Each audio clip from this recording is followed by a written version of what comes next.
to the safety portion of our elephant toothpaste lab, and I will be going over the basic safety procedures of this experiment. Procedure number 1, wear goggles to protect your eyes. So you're going to want to put the goggles on, over your eyes obviously, and tighten the straps to fit your head. Okay, next safety procedure. This is potassium iodide. It will be used to make a 10 milliliter solution in the experiment. This solution stains, so do not get it on your clothes, otherwise you will wind up with stained clothes. Procedure number 3, you're going to want to wear gloves. Not because anything in this experiment is really too dangerous to touch. I'm having trouble getting these gloves on. But you get the point. But the gloves are to protect you from the food coloring, because they stain your hands. As you can see, I stained my fingers.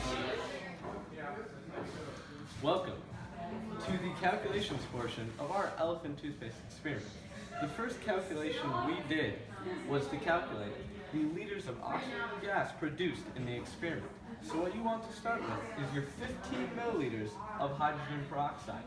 Then you're going to want to convert to grams. So you take the density of H2O2, which is 1.45 grams of hydrogen peroxide over 1 milliliter. Then you're going to convert that into moles of H2O2. So you're going to take the molar mass of H2O2, which is 34.02 grams, and divide it. Then you're going to use the mole ratio from the balanced equation to convert to moles of oxygen gas. Then finally, you're going to take the liters of a gas at STP, which is 22.4 liters of 1 mole of gas, and then you're going to get 7.2 liters of oxygen gas. So 7.2 liters of oxygen gas is produced by the decomposition of 15 milliliters of hydrogen peroxide. The next calculation that we did was the amount of heat released by the decomposition of the hydrogen peroxide. So again, you're going to start with your 15 milliliters of hydrogen peroxide. You're once again going to convert to grams of hydrogen peroxide and use the density, which is 1.45 grams per milliliter.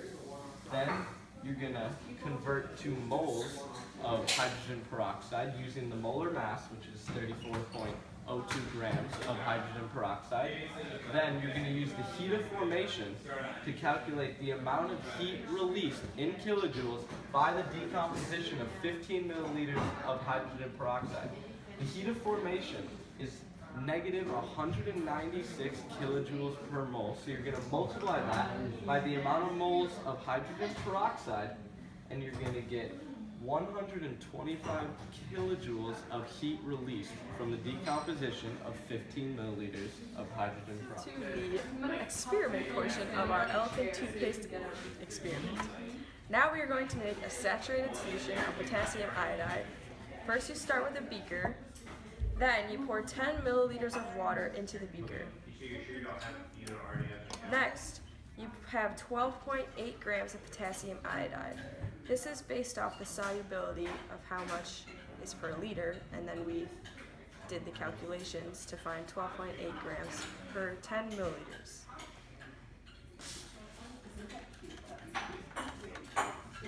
Next, you mix the solution,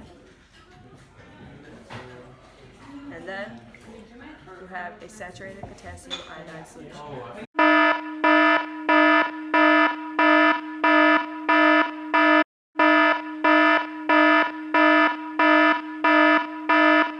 we have 75 milliliters of hydrogen peroxide that we put in.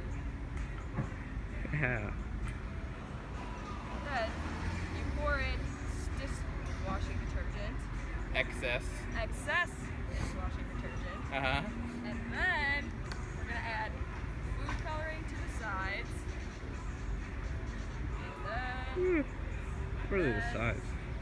you add excess potassium iodide.